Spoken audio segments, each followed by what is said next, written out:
Hi folks, welcome back to Stacey Can. Thank you so much for your patience while I took a little time off to help care for my mom after the passing of my dad. Gotten some lovely comments from you folks and it's been really appreciated. So thank you so much for your kind words and it's very appreciated.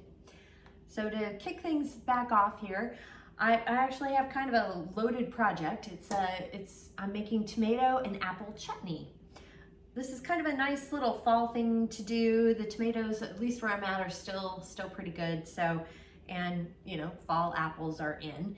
So the ingredients that you need are 3 cups of white vinegar, 4 cups of apples. We're gonna chop those and core them and peel them. We need 10 cups of tomatoes where I'm going to also peel these, core, and chop them. 3 cups of brown sugar. We're gonna lightly pack that. We need 2 cups, I'm reading my thing here, 2 cups of English cucumber chop. The reason why we're using English is you need to leave the skins on. If you were to take the skins off of a regular cucumber, it kind of fall apart a little bit. Using English cucumber for this just kind of just makes it a little bit heartier for the chutney. 1.5 cups of an onion chopped. Let's see, we need, 1.5 cups of red bell pepper. We're gonna chop and seed these. A cup of raisins. 1 red chili pepper. I decided to use, the red chili peppers weren't looking that great. They were okay. I decided to use a jalapeno because I kind of have a lot of red going anyway, so I'm just using a jalapeno, but you can use a serrano, what have you. We're gonna chop these up. If you want a milder chutney, then you can devein these and seed it. I'm not going to. We kind of enjoy a little bit of heat in this house. So we got that. We need a clove of garlic that we're gonna finely chop. A tablespoon of ground ginger, a teaspoon of salt, and a teaspoon of cinnamon. The tools that we need are, we do need a pan to boil the lids. I need another pan to peel the tomatoes. I'll show you how to do that. Need a big stock pot. Probably gonna need some extra bowls to kind of hold the stuff as we go, so make sure to have those out. We do need, you need a funnel for the jars here. I do have my Headspace tool, my lid lifter. We're gonna need a vegetable peeler for the tomatoes, or not the tomatoes, apples. I got my jar lifter, Headspace tool, funnel, or not funnel, ladle, and then a spatula as well. I might need a few extra tools as I go. We'll figure it out as we go. But that's kind of the basis for what you need here. We also need our jars, lids, rings, and the canner, which I will be getting out here in a second too. So with all that, let's go ahead and get started.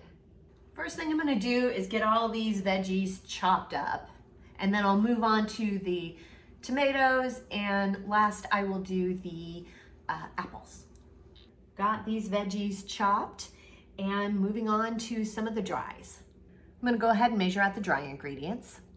So I'm coring the tomatoes, and then I'm making a quick little X on the bottom of it, like so, and then dropping them in boiling water. And I'm just gonna let that boil for just a few seconds. I'm gonna do a few at a time.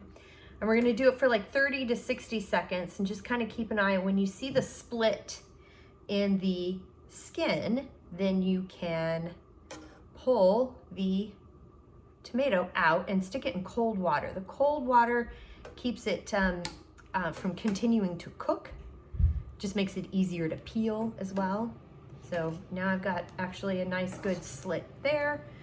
Stick that in the cold water. Do the same thing here. See how it's split down the side. And I'm checking this one too. Yep, we got a nice little split there. So, and after they're in the cold water, you can just peel them off. Peel the skin off like so.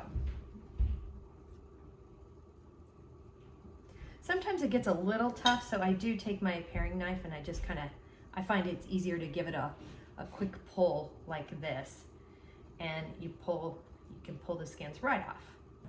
Quick tip here, I'm doing the apples last because I'm adding the vinegar to the pot. This is 2 cups. I'll add a third here in a second.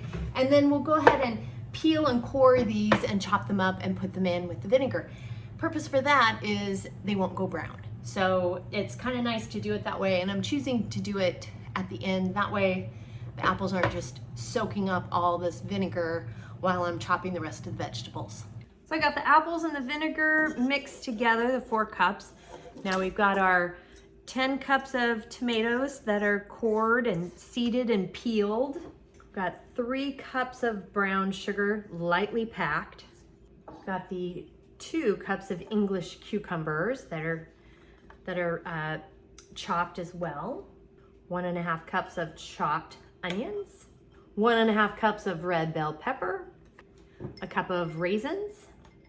The chili, I'm using a jalapeno, but you can use a red chili, the Dutch Holland peppers if you want, serrano, whatever grabs you for that. We've got our clove of garlic, and then also a tablespoon of the ground ginger, a teaspoon of salt, and a teaspoon of cinnamon. Now we bring this whole thing up to a high heat. And then you just want to give it some stirs. Now that I have this all stirred up, we are going to bring this to a boil, and then we'll reduce it and boil gently for 30 minutes.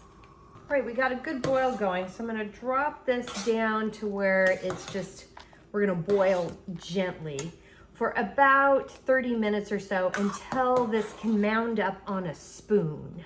So we're gonna reduce it a little bit. So the chutney is done boiling. It took about 30 minutes to get it to where it mounds on a spoon, and it does quite nicely. It is a bit runny, but this will thicken up after it processes in the jar and then cools. So I'm gonna go ahead and get the jars out. We've had the jars heating up in the canner here, sterilizing, because you don't want to put a hot item into a cold jar. You will shock the jar. And you want to give it a good stir, because it's thickened. It has thickened, that's for sure. And we're going to fill this up to a 1/2 inch headspace. And I'm using the chopstick.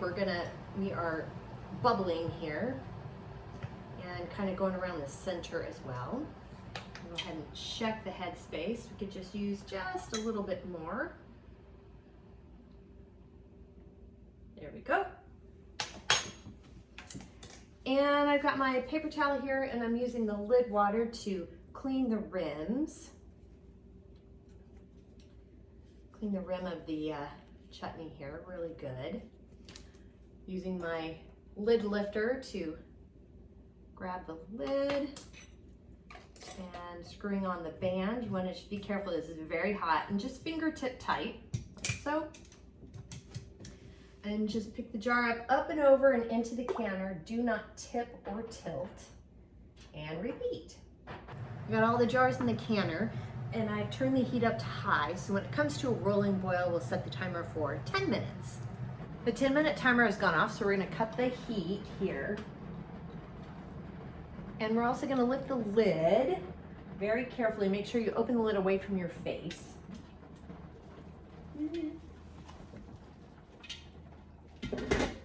If you don't, you're gonna facial you won't want, because that's very steamy hot. And we're gonna set another timer for 5 minutes to let the food in the jars settle. This does help with the sealing process, and just before taking them out, it just helps with the sealing process and settling the food in the jar. The 5-minute timer has gone off, so we're gonna go ahead and remove the jars.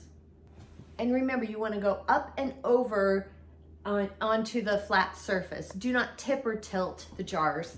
There will be some water over the top, but that will fade away and drain away. So you don't want to tip or tilt, because you can get some of the food in between the lid and the rim, and it could impact the seal and not seal the jar. And just look at that fantastic color. And this is how we make it. Tomato and apple chutney. It has fantastic flavor.